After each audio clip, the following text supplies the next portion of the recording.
Okay, welcome to our YouTube channel. This is going to be another quick lesson on starting your Etsy shop. This one is on how having a focused product line is important to get your Etsy shop going. There's a lot of different things that come into play when you're starting your Etsy shop, but one of those is your product and how the product affects how you're going to show up in the search and how well you're actually going to be seen. Now, when you first start thinking about it, you don't really think about, what's my product got to do with it? I'm just going to sell this product. How does that affect how I'm seen in the searches? So on Etsy, having a focused shop is important for many reasons. Number one, when you're actually making the products, either you're going to be making products that are ready-made, ready to go. Somebody buys it, you're going to drop it in a package, off it goes. Or you're going to make samples and make sample photos, and they're ready-made to order if they're customized or personalized. Either way, it costs money to make these items. So you have to focus what you're going to sell in your shop, because you have to think about your resources, time and money that you're going to put into doing this. If you try to do too many different types of items, you spread your resources way too thin. If you focus on one type of item like soap or jewelry, and you put your time and your money into the one product, you fare much better. You can buy quality materials instead of having to say, oh, I also, I'm making jewelry, but I want to make some soap too, and I need some money for both.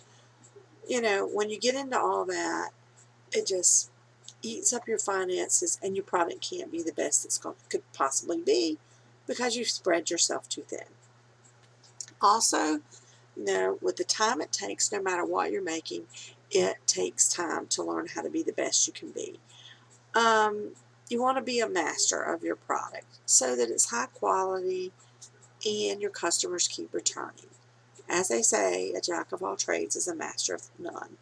In my class I teach, we get a little more in depth into this and how all this takes focus on here. But for now, we're going to move on.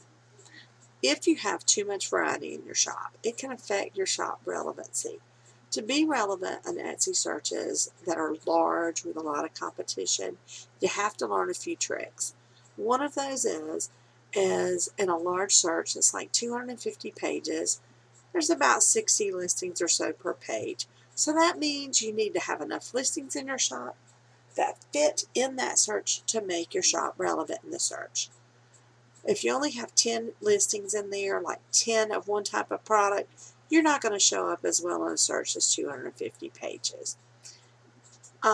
Especially if there's 60 slots per page and you've only got 10, you're going to be lost. You're going to be lost in Never Never Land out there.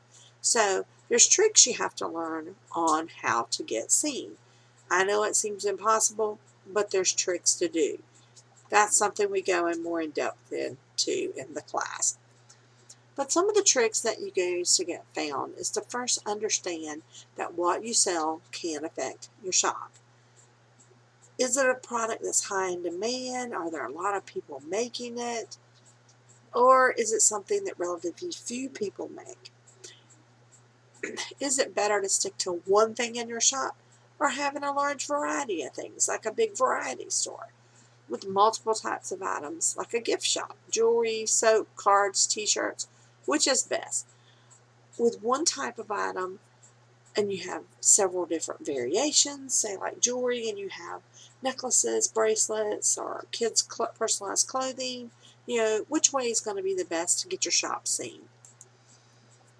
If you have a search that has soap, say, with 7,000 cells, you have 250 pages, where are you going to show up? All of this is relevant to you because you have to know how many listings is it going to take to make me get there? How am I going to show up better? Having one type of product, like focusing just on jewelry or just on soap, helps you as far as putting your resources in it, You can make more items and have more listings in your shop, and you make your learning your craft better. You become an expert maker. You can focus your time and your supplies on there.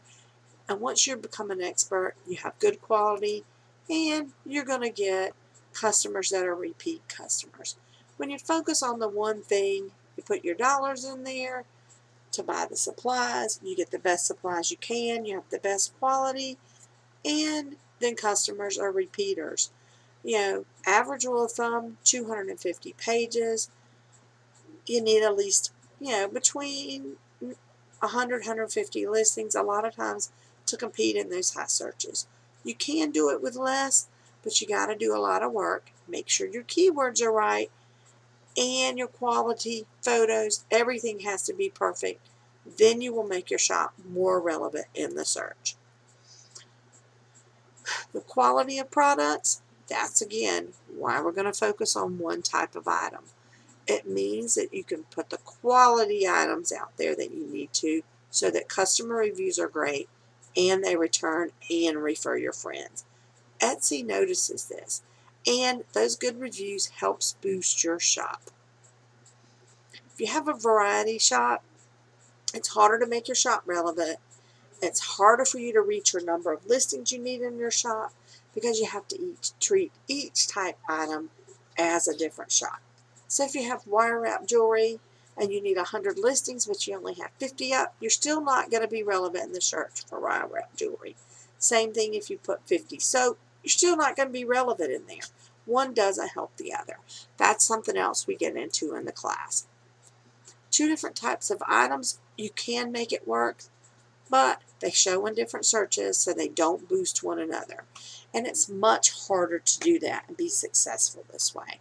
It's recommended that when you add new types of items, you become a master of one before you move on to the next one.